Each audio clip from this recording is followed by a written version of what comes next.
Start. नमस्कार दोस्तों, मेरा नाम अमन एबली और मैं आप सभी का फेस ऑफ रोड बिरादरी पर फिर से एक नए इंटरव्यू के साथ स्वागत करता हूं। आज मैं आपको मिलवाने वाला हूं एक ऐसी शख्सियत के साथ। दोस्तों देखो, दुनिया की सबसे बड़ा लोकतंत्र हमारा देश, उसका मंदिर संसद, उसकी छोटी इकाई हमारा पंचायती राज और उसकी जो कार्यशैली संभालते हैं हमारे उनके पदाधिकारी। उन्हीं उन्हीं में से एक कुरुक्षेत्र के पंचायती राज के पूर्व जिला चेयरमैन श्री प्रवीण चौधरी जी से मैं आज आपको मिलवाने वाला हूँ। प्रवीण जी, कैसे हो आप? बहुत बढ़िया अमन जी, अमन अबला जी, बहुत बहुत धन्यवाद। सभी दर्शकों को मेरी तरफ से नमस्कार, राम राम। तो दोस्तों, इनको राजनीतिक रूप पर और अपने काम के रूप पर बहुत एक अच्छी पहचान में जाना जाता है। इन्होंने राजनीतिक रूप में अपना बहुत बड़ा लोहा मनवाया और जब ये अपना कर्म करते थे, अपनी कार्यशैली करते थे, तो लोग इनके दीवाने हो उठते थे। दोस्तों, अक्सर कहा जाता है कि राजनीति में किसी न किसी गॉडफादर का होना बहुत जरूरी है, लेकिन ये पहले व्यक्ति ऐसे हैं जिन्होंने आज तक अपने ऊपर किसी अन्य व्यक्ति की स्टैंप नहीं लगने दी। तो मैं ज्यादा समय ना लेते हुए सीधी बात करवाता हूं इनसे। तो प्रवीण जी, पहला सवाल मेरा आपसे यही है कि आपके जीवन की शुरुआत कैसे होती है? कब कैसे मतलब आप राजनीति में आते हैं? क्या आप पढ़ाई करते हैं? मतलब क्या कुछ आपके जीवन की शुरुआत रहती है? अमन अबला जी, मेन बात तो यह है कि राजनीति तो बात का पार्ट होता है।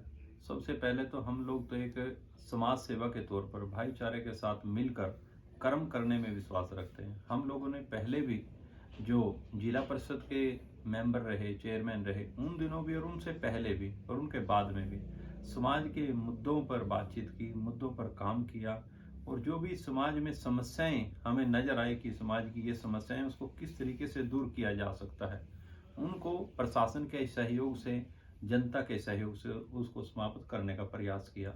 और उसके आधार पर जिस प्रकार हमें जिला परिषद का चेयरमैन बने, उसके बाद भी सरकार और प्रशासन का सहयोग मिला और काम करने का अच्छा मौका मिला। तो आपकी पढ़ाई क्या रही? क्योंकि आपका जो कार्य था, आप एक सामाजिक तौर पर काम करते थे, तो ये राजनीति में नया था। तो कहीं ना कहीं इसमें आपके एक एजुकेशनल या फैमिली बैकग्राउंड का एक रोल रहा होगा जब आपने नई शुरुआत की होगी। तो ऐसे मैं है, उसके जब बारे में हम जानना लोगों ने चाहता हूँ। कॉलेज टाइम में यूनिवर्सिटी से, खालसा कॉलेज से मैंने MSW master of social work की 2004 में और BLE भी यूनिवर्सिटी से की। क्वालिफिकेशन तो की है, लेकिन वहाँ पे जो हमारी कॉलेज एसोसिएशन थी, वहाँ पे इलेक्शन चुनाव हुआ करते थे, तो उसमें भी सभी कॉलेज साथियों के सहयोग से मैं प्रेसिडेंट रहा 2 साल तक कॉलेज के अंदर। तो वहाँ पे भी अच्छा कुछ सीखने को मिला। जो यूथ, नौजवान साथी मेरे सहयोग देते थे, हम किस तरीके से वेलफेयर के वहाँ पे कॉलेजों में काम करते थे, किस पॉलिसियों के तरीके से हमें क्या काम करना चाहिए, वहाँ पे भी अच्छा हमें अनुभव मिला। लेकिन उसके साथ साथ जो अनुभव मिला धरातल पर आने के बाद मिला, जो कि यहाँ पे फील्ड में हम लोग उतरे, तो हम परिवार के साथ साथ तो सहयोग, सारे काम अधूरा ही होता है। जो परिवार का बैकग्राउंड आपने बताया, तो डैडी भी यहाँ कुरुक्षेत्र बिल्डिंग इंस्पेक्टर थे, उनका और परिवार का पूरा सहयोग रहा। साथ में भाई संजय चौधरी जो मेरे पार्टनर हैं, उनका साथ रहा और पूरे जो हमारे पारिवारिक साथ जो सदस्य हमारे साथ मिलकर काम करते थे, पूरा ग्रुप था। क्योंकि हमारे पास कोई पार्टी और संगठन तो था ही नहीं, हमारे पास तो भाईचारे का ग्रुप था। उन सभी ने सहयोग और साथ दिया, उन्होंने हमें अच्छा मार्गदर्शन दिया। राजनीति में आने के बाद फिर काम करना स्टार्ट किया। तो कैसे मतलब इच्छा थी? आप जैसे बताते हैं कि हम स्टूडेंट वेलफेयर एसोसिएशन के प्रेसिडेंट रहे, तो क्या आपकी शुरू से ही राजनीति में आने की इच्छा थी या फिर कुछ एक परिस्थिति आपको लेकर के? कुछ ऐसे होता है, हमारी वैसे इच्छा नहीं थी, लेकिन स्थिति के अनुसार, मैं तो कहता हूँ परमात्मा का ही आशीर्वाद कहिए, शक्ति कहिए, कि अपने आप ही उस लाइन में ले गए। हमारी वैसे कोई इच्छा नहीं थी, लेकिन समाज की सेवा की इच्छा थी। समाज की सेवा की तो पद तो अपने आप ही मिल गया। सेवा के तौर पे हम लोगों ने सेवा की। तो लोग राजनीति में जब आते हैं तो सत्ता पाने से पहले वो किसी संगठन या किसी व्यक्ति से जुड़ते हैं, लेकिन आपने तो ऐसा कुछ किया ही नहीं। आपने तो अकेले चले और सत्ता को हासिल कर लिया। तो ये सब कैसे किया? कुछ कठिनाइयां आपको सामना करना पड़ा उनका कि काम चल गया था? ऐसे कोई भी राजनीति करेंगे तो समस्याएं तो आएंगी। तो हम लोगों ने इंडिपेंडेंट आज़ाद जिला परिषद का चुनाव लड़ा, तो 8 नंबर वार्ड से। उसके बाद हम लोगों ने जब चेयरमैन की बारी आई तो दोनों इनेलो पार्टी और कांग्रेस पार्टी दोनों के मेंबर पूरे थे, 6-6। तो हम लोग आज़ाद थे। रामकरण काला जो भाई आज एमएलए है शाहबाद से, वो उनकी वाइफ वो भी मेंबर थी। हम रामकरण काले भाई के साथ हम लोगों ने मिलकर हम लोगों ने अपनी बातचीत पार्टी के साथ इनेलो पार्टी के सहयोग लिया और दिया, तो उनके सहयोग से हम लोगों को चेयरमैन बनाया गया। क्योंकि हम लोग पहले तो आज़ाद मेंबर बने थे, लेकिन जब मेंबरों की क्योंकि चेयरमैन के दौरान तो किसी न किसी संगठन का सहयोग होना, साथ होना जरूरी होता है। तो उन्होंने समर्थन 6 मेंबरों का दिया, हम लोगों ने 3 का दिया, तो हमें चेयरमैन मिली और हमें पूरे 5 साल काम करने का सौभाग्य मिला, मौका मिला। तो जब आप चेयरमैन बने उस समय में और आज तक लोगों के मन में आपकी जो कार्यशैली थी, उसके जो दबदबा था, उसकी जो प्रसिद्धि थी, प्रतिष्ठा थी, वो एक राष्ट्रीय स्तर तक थी। तो कुछ एक ऐसे किस्से या कुछ एक ऐसी बातें, जो सभी बातें तो हम नहीं डिस्कस कर सकते, लेकिन कुछ एक ऐसी जो आपके जीवन में जब आप चेयरमैन रहे जो अच्छी घटी हो, जिससे आपकी कार्यशैली का पता लगता हो। जैसे कि आपको कहा जाता है कि आप अफसरों से काम निकलवाने में बहुत निपुण थे, आप खुद काम भी करते थे और अफसरों से भी निकलवाते थे। कुछ एक ऐसे किस्से जो हमारे लोगों दर्शकों ने के साथ। जैसे कोई भी अगर मान लो जी, क्योंकि अपने अगर आपको अपना ज्ञान होगा धरातल का, तो आप ऑफिसरों से तभी काम ले पाएंगे। अगर आपको अपना ही अनुभव फील्ड का नहीं होगा, फील्ड में नहीं गए, आप किसी को नहीं वहाँ पे समस्या का नहीं पता, तो ऑफिसर भी समझ जाता है कि इसको फील्ड का पूरा ज्ञान नहीं है। हम लोग हमेशा फील्ड में रहते थे, फील्ड से हमें जो जनता की समस्याएं हमें सुनती थी, देखते थे हम लोग, उसी के अनुसार ऑफिसरों से बातचीत करके उसका हल निकलवाते थे। ये एक मुद्दा नहीं है, बहुत से ऐसे मुद्दे हैं जो हम लोग ऑफिसरों के और सरकार के सहयोग से और अपने जनता के सहयोग से उनको क्लियर करते थे। क्योंकि हमारा एक ही टारगेट था कि भ्रष्टाचार के खिलाफ लड़ाई लड़ें। क्योंकि हम लोगों ने जब ज्योति सर से चुनाव की घोषणा की थी, उस टाइम भी कहा था कि भ्रष्टाचार के खिलाफ लड़ाई लड़ेंगे। क्योंकि उसके दौरान भी हम लोगों ने एक ही टारगेट था, जिला परिषद के दौरान भी जो भी कम पैसे में ज्यादा काम हो। कम पैसे में ज्यादा काम किस तरीके से हो सकता है? बहुत सी ऐसी चौपालें हैं, मैंने अपने गांव की उमरी की भी बनवाई, सनेड़ी खालसा की बनवाई, दयालपुर की बनवाई, इस वार्ड में काफी धर्मशालाएं बनाई जो कि कम पैसे में ज्यादा काम करके दिखाया। उसके अंदर क्या होता था कि जनता का पैसे का सहयोग लिया जाता था। किसी से 500 रुपये, किसी से 1000 रुपये, किसी का 2000 रुपये, वहाँ पे कमेटी बनाई जाती थी गांव लेवल पे। वो कमेटी ही उस धर्मशाला का, चौपाल का, या कोई भी काम था सार्वजनिक काम, उसको काम करती थी।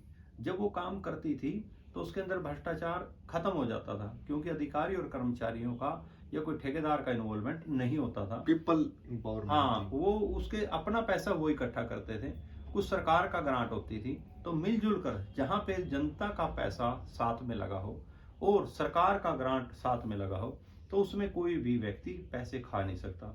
मैंने सरकार को भी हमेशा यही स्कीम बताई है कि जब भी आपको भ्रष्टाचार खत्म करना है तो उसके बीच में जनता का सहयोग लेना जरूरी है। हम लोगों ने अक्सर जहाँ पे भी ऐसी ग्रांटें दी, वहाँ पे ऐसी कमेटियां बनाकर ही ग्रांटें दी जहाँ पे काम ज्यादा हुआ, कम पैसे में हुआ और मजबूती से हुआ, कोई वहाँ पे ये नुकसान नहीं हुआ। अक्सर आज के समय में क्या होता है, पैसे ज्यादा दिखा दिए जाते हैं, काम होता ही नहीं है और काम कम होता है। तो प्रवीण जी, आपको 4 बार राष्ट्रपति सम्मान से अवार्ड दिया गया, आपको सम्मानित किया गया। कुछ आपके अंदर खूबियां रही होंगी तभी आपको वो सम्मान मिला होगा। तो मतलब ऐसा क्या था कि एक जिला परिषद के चेयरमैन होते होते आप एक राष्ट्रीय स्तर पर इतनी पहुंच रखते थे कि आपको एक 4 बार राष्ट्रपति सम्मान से सम्मानित किया गया? आपके क्या कार्य थे, क्या सोच थी, क्या आप बदलाव लेकर के आए उस चीज में? मेन बात ये थी अमन जी, भी हम लोगों ने अपनी तरफ से हम लोगों ने अवार्ड, इनाम, किस प्रकार की कोई ना तो नीति थी ना हमें पता था, लेकिन हम लोगों ने निस्वार्थ भाव से काम करने का प्रयास किया। जो हम लोगों ने काम किया उसी आधार पे जो हमें बाद में पता चला कि अच्छे काम करने वालों को भारत सरकार सम्मान देती है, तो हमें बड़ा चाव और खुशी मिली। तो हम लोगों ने भी किस किस तरीके से काम किया है, भारत सरकार ने हमारे कामों को देखा, देखने के बाद नंबरिंग लगाई कि आप लोगों ने, कई बार क्या होता है एक व्यक्ति राजनीति में आ जाता है लेकिन वो एक ही विषय पे पूरा समय निकाल देता है। हम लोगों ने अलग अलग विषय पे जैसे पारदर्शिता पर हम लोगों का टारगेट था, जहाँ पे भी कोई भी गली और सड़क बने, भी सरकार की गली और सड़क बने, उसके ऊपर बोर्ड लगाओ ये कितने वर्ष तक इस सड़क का कार्यकाल है। अक्सर क्या होता है, एक बार सड़क और गली बन गई, बनने के बाद वो थोड़े टाइम के बाद टूट जाती है, टूटने के बाद एक दूसरा राजनीतिक आता है उसके ऊपर ब्लॉक फिर लगा देता है। हम लोग कहते थे कि कोई भी गली या सड़क बने उसका कार्यकाल लिखो कि ये तो 5 साल के लिए बनी है, 10 साल के लिए बनी है, पैसा खराब ना हो सरकार का। जो सड़क और गली बने सही तरीके से बने, उस पर ठेकेदार का नंबर भी लिखो कि इस ठेकेदार ने बनाई है, और इस सेक्शन का नंबर भी लिखो कि कोई सड़क का 5 साल का कार्यकाल था। आम लोग उस पर नंबर देख के कॉल कर सकेंगे, आपकी जो सड़क टूटी हुई है इसका कार्यकाल अभी 5 साल का है लेकिन 1 साल में टूट गई है। तो उससे क्या होता है, ठेकेदार या अधिकारी लोगों को डर होता है कि जनता तक ये मैसेज पहुंच गया, तो वो घटिया मटेरियल सड़क में नहीं लगाते थे और अच्छा काम करने का प्रयास करते थे। मेरा सरकार को हमेशा के लिए कहा है, मैंने सरकार से भी रिक्वेस्ट की थी कि ऐसे ऐसे बोर्ड अक्सर सरकार सड़कों पर लगाए जाएं, जिससे कि आम जनता को पता चले। अक्सर कह देते हैं लोग ये सड़क शायद कागजों में कई बार बन गई होगी, ये कागजों का क्लियर बोर्ड कर देता है ये सड़क कब बनी थी और कब बनने जा रही है दोबारा, तो उससे जनता अपनी मुद्दे उठा सकती थी। तो भारत सरकार ने ऐसे ऐसे एक नहीं, जैसे अनेकों, एक मुद्दा नहीं अनेकों वहाँ पे सर्वे आते थे, भारत सरकार से भी आते थे, हरियाणा सरकार से भी आते थे, अलग अलग जो मुद्दे होते थे उनको देखते थे कि इस टीम ने, क्योंकि कोई भी काम पूरा अकेला व्यक्ति नहीं करता, उसमें मेंबर थे, हम लोगों ने, प्रशासनिक अधिकारी थे, जनता थी, सरपंच थे, सभी का सहयोग तरीके से लिया और कई काम किए। जैसे कचरा प्लांट का काम हो गया, जैसे गंदगी को आज के समय के अंदर, गंदगी के अंदर शहर हो गांव हो जहाँ पे बहुत पैसा लगता है सफाई करने के लिए, हम लोगों ने बिना पैसे ही गंदगी को साफ करवाने के लिए 44 कचरा प्लांट हम लोगों ने तैयार किए थे अपने जिले के अंदर। तो उसमें एडीसी सुमिता कटारिया, जब आप चेयरमैन, हाँ चेयरमैन थे, तो उसके अंदर पूरा ग्रुप था, हम लोगों ने पूरे के पूरे 44 किए। तो उस टाइम में कचरे प्लांट के अंदर पॉलीथीन, प्लास्टिक, बोतल, लोहा, ये अलग सूखे कचरे में हम लोग लेते थे, और एक गीला कचरा होता था, सब्जी हो गया, कोई गीला हो गया, इसको लेते थे। हम लोगों ने गांव के अंदर 2 से 3 लाख रुपए में एक प्लाट तैयार हो जाता था, पूरा सेट डालते देते हैं, उसमें एक रेडी रखते थे, तो 2 कर्मचारी भर्ती करते थे कि लेडीज और जेंट्स, वो ला के गाँव वालों से वहाँ पे लाती थी मटीरियल को, और वहाँ पे 2 कर्मचारी उसको अलग अलग छांटते थे, सूखे को अलग, गीले को अलग। और जब छांटते थे तो सूखा जो मटेरियल होता था वो बाद में सेल हो जाता था, और जो गिल्ला होता था उसमें केचुए खाद तैयार करते थे, जो किसानों को हम लोग बाद में सेल करते थे पंचायत के माध्यम से। उससे इनकम भी होती थी गांव को, और गांव की सफाई भी हो जाती थी।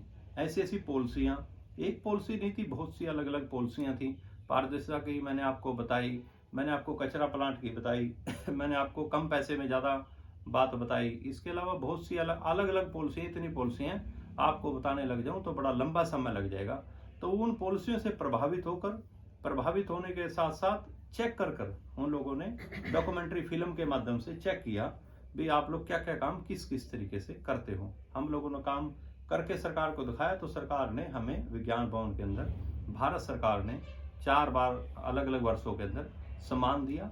सम्मान के साथ साथ पैसा भी दिया, लगभग अंदाजन 1.5 करोड़ रुपए के लगभग इनाम के तौर पर विकास कार्यों के लिए हमें राशि दी गई। तो प्रवीण जी, ये तो सम्मान हो गया जो एक मंच पर सभी के सामने मोटिवेशन के लिए दिया जाता है, लेकिन कई बार कुछ एक इतने बड़े स्तर पर जब होता है तो कई बार व्यक्ति के साथ कुछ एक ऐसी घटनाएं घट जाती है जो उसको खुद मोटिवेट कर देती है। तो क्या आपके साथ कभी कुछ ऐसा हुआ है कि आपको कुछ एक ऐसा मौका मिला हो जो आपने कभी ना सोचा हो, वो आपको मोटिवेट कर गया? वही मैं एक बार हमारे को पूरे देश के जो कि सेक्रेटरी, पंचायती राज सेक्रेटरी है, तो जब मैं चेयरमैन बना तो मेरा प्रयास था कि क्योंकि पूरे देश के, मैं एक जिले का चेयरमैन हूँ लेकिन पंचायती राज का पूरे देश के जो सेक्रेटरी उनसे जरूर मिलना चाहिए, हमें मार्गदर्शन मिले, हमें क्या करना चाहिए क्या नहीं करना चाहिए।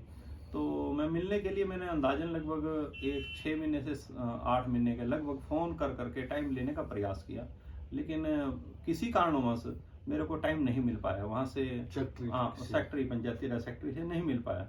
लेकिन परमात्मा की शक्ति के आगे सब छोटा होता है। तो जब हमें मान सम्मान दिया गया, भारत सरकार ने हमें सम्मान दिया गया, प्रधानमंत्री मोदी जी सम्मान देने के बाद जब स्टेज से निकले तो ऊपर 2 से 3 चेयर लगी हुई थी, प्रधानमंत्री जी की और मंत्री जी की। पंचायती राज मंत्री, एक राजस्थान से मंत्री जी थे, राज्य मंत्री, 3 मंत्री ऊपर बैठे हुए थे। जब वो चले गए तो ऊपर से अनाउंसमेंट हुआ कि प्रवीण जी ऊपर आ जाएं और ऊपर स्टेज को संभालें। तो स्टेज के साथ साथ स्टेज पे जब बैठे तो जो चेयर प्रधानमंत्री जी जो छोड़ के बैठे थे वो गए थे, तो उस पर हमें बैठा दिया गया। उसके साथ में कहा कि आप लोग इस ग्रुप के, जहाँ पे जिला परिषद के चेयरमैन पूरे देश के थे और सरपंच थे और ब्लॉक समिति चेयरमैन थे, अन्य पंचायती राज के अधिकारी थे और बहुत से अलग अलग राज्यों से अलग अलग ऑफिसर लोग वहाँ आए हुए थे। तो वहाँ पे कहा कि आप लोग यहाँ बैठिए और पूरे देश की जो समस्याएं हैं पंचायती राज की वो सुनिए। तो मेरे साथ में एक अधिकारी बैठे थे, तो मैंने कहा सर आप कौन है? उन्होंने कहा कि मैं पंचायत राज का जो सेक्रेटरी हूँ पूरे देश का, जैन साहब, तो मैं हूँ। तो मैंने कहा सर पहले तो वो थे, उन्होंने कहा वो रिटायर हो गए हैं। तो मैंने कहा कि परमात्मा की इसको शक्ति कहेंगे जिसको मिलने के लिए मैंने 6 महीने, साल, 8 महीने फ़ोन करके टाइम लेने का प्रयास किया। मैंने कहा सर आप क्या करेंगे? ये आप इस हाल के पूरे ग्रुप के आप प्रधान हो और मैं आपका सेक्रेटरी हूँ। आप जो भी समस्याएं सुने, आपके सेक्टर भाई आपने जो भी समस्याएं हैं मेरे को बताना, मैं लिखूंगा और बाद में आपने इसके अनुसार ही हम लोग भारत सरकार को प्रेजेंट करेंगे कि हमारे देश की क्या क्या समस्याएं हैं। और उन दिनों मैंने पूरी 18-20 समस्याएं जो आई थी, तो उसके बाद क्योंकि हमारे पास ग्रांट लगभग 2.5 से 3 लाख रुपए, 2.5 से 3 करोड़ रुपए लगभग आई थी पूरे 5 सालों में, 3.5 के लगभग आई होगी। लेकिन उसके बाद सरकार को मैंने कहा था 3 करोड़ रुपए में एक जिले में 419 गांव हैं, मेरे पास 419 गांव में विकास नहीं हो सकता क्योंकि पैसे बड़े कम हैं। या तो बिना पैसे का पद दे दो, लोग मांगनी ना है, कभी ग्रांट भी दो, क्योंकि ग्रांट का मैटर ही खत्म करो, विकास के कार्य हो और सरकार से करवाओ, लेकिन देना है तो खुल के दो। उसके बाद मेरे को बड़ा खुशी हुई कि जब सरकार ने हमारी मांग को माना और अगले जो हमारे बाद में जिला परिषद के चेयरमैन या जिला परिषद आई, उनको 65 से 70 करोड़ रुपए सरकार ने दिया। जब हमें पता चला, क्योंकि हम लोगों ने उन दिनों सरकार को ऐसा सुझाव दिया था कि ऐसे पैसे ज्यादा देने चाहिए विकास क्षेत्र में जिले को कवर करने के लिए। तो यानी कि आपकी जो बातें थी, आप बैठ के ये कुरुक्षेत्र से अपना कार्य जो आपका क्षेत्र था वहां से करते थे, लेकिन वो एक राष्ट्रीय तौर पर सरकार के पास पहुंच जाती थी, आपका एक इतना बोलबाला था। तो अभी जैसे आप एक हेल्दी राजनीति करते रहे हैं, एक अच्छी राजनीति करते रहे हैं, काफी साल से हैं, अभी कुछ एक दिन हुए आप विश्राम पर हैं, तो उसके बारे में आप क्या कहना चाहेंगे? क्या हम ये समझ ले कि प्रवीण चौधरी जी रिटायरमेंट ले चुके हैं या फिर कुछ प्लान है?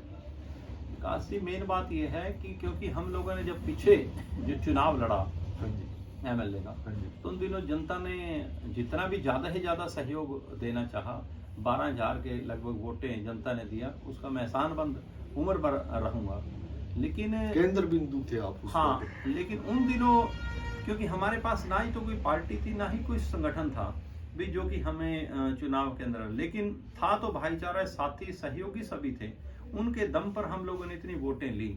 लेकिन वोटें तो और ज्यादा आती, लेकिन उन दिनों क्या हुआ, नंबर 1 नंबर 2 की लड़ाई होगी भी।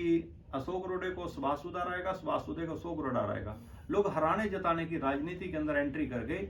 तो जब कई बार कहते हैं ना गांव के सरपंची के अंदर नंबर 1 नंबर 2 पे हो जाता है, वही जब कोई भी राजनीति हो, जब नंबर 1 नंबर 2 की लड़ाई हो जाती है, नंबर 3 का हमेशा नुकसान होता है। उसमें नंबर 3 वाले हम थे, तीसरे नंबर पे हम लोग, फिर भी जनता ने, और भी पार्टियां चुनाव लड़ रही थी, लेकिन और तो कोई थोड़ी छोटी वोटों पे रह गई, फिर भी हम लोगों को 12,000 वोटों से, और जबकि नोटा की हमारे नाम के जो नीचे था नोटा का बटन था, उस पर भी 800,000 काफी वोटें गई हैं, लेकिन उसको भी, लेकिन फिर भी मैं मानता हूँ कि जितना हमें मान सम्मान मिलना चाहिए था जनता ने फिर भी दिया है। मैं एहसानमंद हूँ। रही बात आगे चुनाव की, लेकिन राजनीति तो नहीं, राजनीति की जरूरी नहीं है कि चुनाव की, आपके जो फील्ड रहा है उसकी बात करें। फील्ड में, क्योंकि पिछले दिनों लगातार कोरोना का कार्यकाल चला हुआ था, सरकार का भी गाइडलाइन आती रहती है कि आप लोग ज्यादा इसके रैली प्रोग्राम वगैरह ना करो, लेकिन फिर भी हम लोगों ने जहाँ पे समय समय पर मीटिंग की बात हो या कोई भी सामाजिक मुद्दे की बात हो, हम लोगों ने कोरोना के आधार पर ही, कोरोना को देखते हुए कम किया है। लेकिन आगे जहां परमात्मा ने चाहा कि कोरोना जैसी महामारी से हमारा देश जहां पे बचाव में आएगा, तो हम अपनी तरफ से ज्यादा से अपना कर्म स्पीड में और दोबारा करना स्टार्ट कर देंगे। और रही बात, ना तो हम लोगों ने पहले कभी राजनीति की बात की है, ना राजनीति की है, और ना ही आगे राजनीति करेंगे। हम तो समाज सेवा करी है, समाज सेवा ही करेंगे। तो आपसे बात करके खैर पता लगता है कि आप जो राजनीतिक चलन है, बहुत बुरा चलन है, उससे कुछ हटकर है। आप एक बुरी राजनीति नहीं करना चाहते, आप पारदर्शिता की, पीपल एम्पावरमेंट की राजनीति करना चाहते हैं, और हमारे देश को ऐसे ही नेताओं की जरूरत भी है। तो अंत में मैं चाहूंगा कि आप एक अच्छे अनुभव आपके पास है, आप समाज के लिए और हमारे युवा साथियों के लिए, आने वाली पीढ़ी के लिए क्या मैसेज देना चाहेंगे? मैं तो खास तौर पे युवा पीढ़ी के लिए एक ही संदेश देना चाहूँगा कि आज के समय के अंदर युवा पीढ़ी को जिस प्रकार से आज हमारे युवा नौजवान बच्चे हैं जो मैट्रिक में हैं, +1 में हैं, उनके दिमाग में सबसे पहले एक बात आ जाती है कि मुझे तो फॉरेन में जाना है, मुझे पढ़ के क्या करना है, मुझे पढ़ के क्या करना है। आज के समय एक प्रवचन चला हुआ है, चाहे कितना भी इंटेलिजेंट बच्चों, उसके भी दिमाग में पढ़ने से पहले एक बात आ जाती है कि मुझे पढ़ के करना क्या है। लेकिन मैं नौजवान बच्चों को, नौजवान साथियों को, उनके पेरेंट्स को कहना चाहूँगा कि पढ़ाई एक अलग कर्म है। पढ़ाई तो करके जाओगे तो वहाँ पे भी अच्छे ऑफिसर, अच्छी तरक्की करोगे, बिजनेसमैन बनोगे, अच्छे काम करोगे।